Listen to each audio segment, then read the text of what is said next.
ભગવાનના હૃદયની અંદર આપણે પ્રવેશ કરીએ છીએ, કૃષ્ણ લીલાની અંદર પ્રવેશ કરીએ, નંદ મહોત્સવમાં આપણે પ્રવેશ કરીએ. નવ સ્કંદની કથા સાંભળી સુખદેવજી મહારાજ છે પરીક્ષિત મહારાજને કેવા લાગે છે. આ 9 દિવસની ભગવાનની કથા તે સાંભળી છે. સવાર બપોર સાંજ હવે તારે કઈ ફરાળ કરવું હોય તો કરી લે. ત્યારે પરીક્ષિત મહારાજ કહે છે, ભગવાનની કથા અત્યાર સુધી સાંભળી છે, મારું પેટ ભરાતું નથી. હવે તો મારા ઠાકોરજીની કથા આવી છે, મારા કૃષ્ણની કથા, જેને મને ગર્ભની અંદર રક્ષા કરી એવા મારા કૃષ્ણની કથા આવી છે. અત્યાર સુધી કથાને તમે ટૂંકવી હતી, પણ હવે તો વિસ્તાર સહિત કરજો. ત્યારે ભગવાનની કથાને સુખદેવજી મહારાજ આગળ કથા કરવા લાગે. કથિતો વંશ વિસ્તારો, ભગવાને શું કીધું? આ વંશની વિસ્તારથી ભગવાન કથા કહો. ત્યારે આગળ કથા કહેવા લાગે છે. દેવક રાજા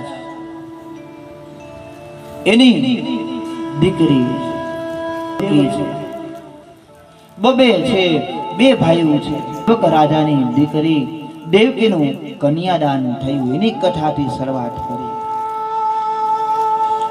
વસુદેવ મહારાજની સાથે લગ્ન કરે છે ને 2 જણા છે કાકાની દીકરી થાય, છતાં પણ બેનને એવો પ્રેમ કરે, બેનને વડાવવા માટે ભાઈ જાય પોતાનો રથને લઈને વડાવવા જતા હતા.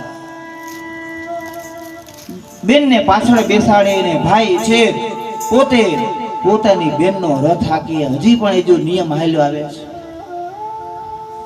લગ્ન કરી વડાવવા માટે ભાઈને ગાડીમાં બેહારે આગળ.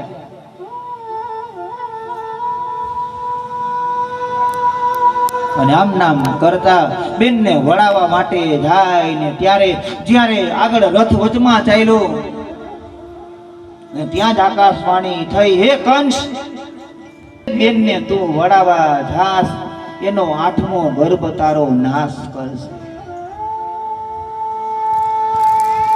જ્યાં આવ્યું સાંભળ્યું અને ત્યાં તો કંસને થયું કે આનો 8મો ગર્ભ મારો નાશ કરવાનો છે, બેનને જ મારી નાખ્યો. આવું મનમાં થયું અને ત્યાં વસુદેવજી મહારાજ કેવા લાગે છે કે તારો નાશ તો 8મા ગર્ભથી છે, દેવકીથી નથી, એવું કે